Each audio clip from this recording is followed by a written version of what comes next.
అందరికీ నమస్కారాలు. జగన్మోహన్ రెడ్డి తన గత 5 సంవత్సరాల పరిపాలనలో ఈ రాష్ట్రంలో చేసినటువంటి హత్యా రాజకీయాలు, దౌర్జన్యాలు, విధ్వంసాలు అన్నీ కూడా తెలుగు ప్రజలకు అందరికీ కూడా తెలుసు.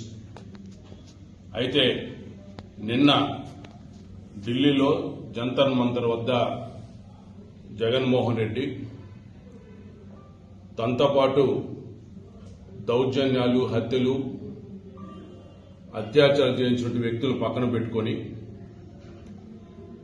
రాష్ట్రంలో కూటమి ప్రభుత్వం వచ్చిన తర్వాత 45 రోజుల లోపలే 30 పైగా హత్యలు చేశారని, అదేవిధంగా 300 మంది పైగా ఆత్మహత్యలు చేసుకున్నారని, సుమారుగా 500 వరకు ప్రైవేటు ఆస్తులు, ప్రభుత్వ ఆస్తులు ధ్వంసం చేశారని చెప్పి తప్పుడు ప్రచారం చేస్తూ ధర్నా చేయడాన్ని మేము తీవ్రంగా ఖండిస్తున్నాం.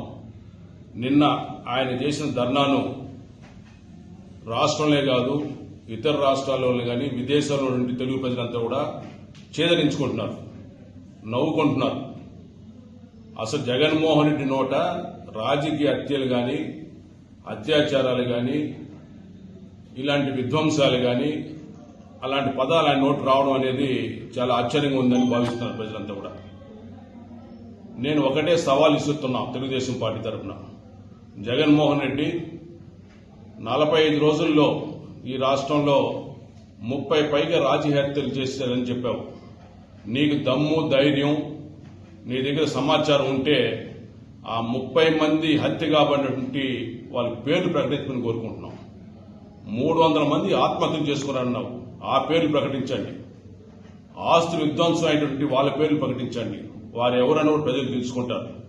అంటే మీ ప్రభుత్వ పాలనలో మీరు చేయించుండే రాజకీయ హత్యలు, విధ్వంసాల గురించి, మీ అరాచకాలతో ఆత్మహత్యలు చేసుకున్న వాళ్ళతో గుర్తుకొచ్చి ఆ సంఖ్య మీరు చెప్తున్నట్టుంది తప్ప ఈ రాష్ట్రంలో 45 రోజుల్లో ఎలాంటి రాజకీయ హత్యలు కూడా తెలుగుదేశం పార్టీ కానీ కూటమి ప్రభుత్వం ప్రోత్సహించలేదు.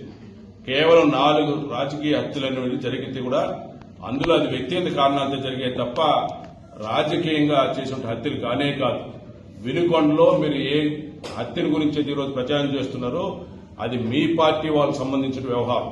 చనిపోయిన వాడు వైకాపా వాడే, చంపేసినవాడు వైకాపా వాడే.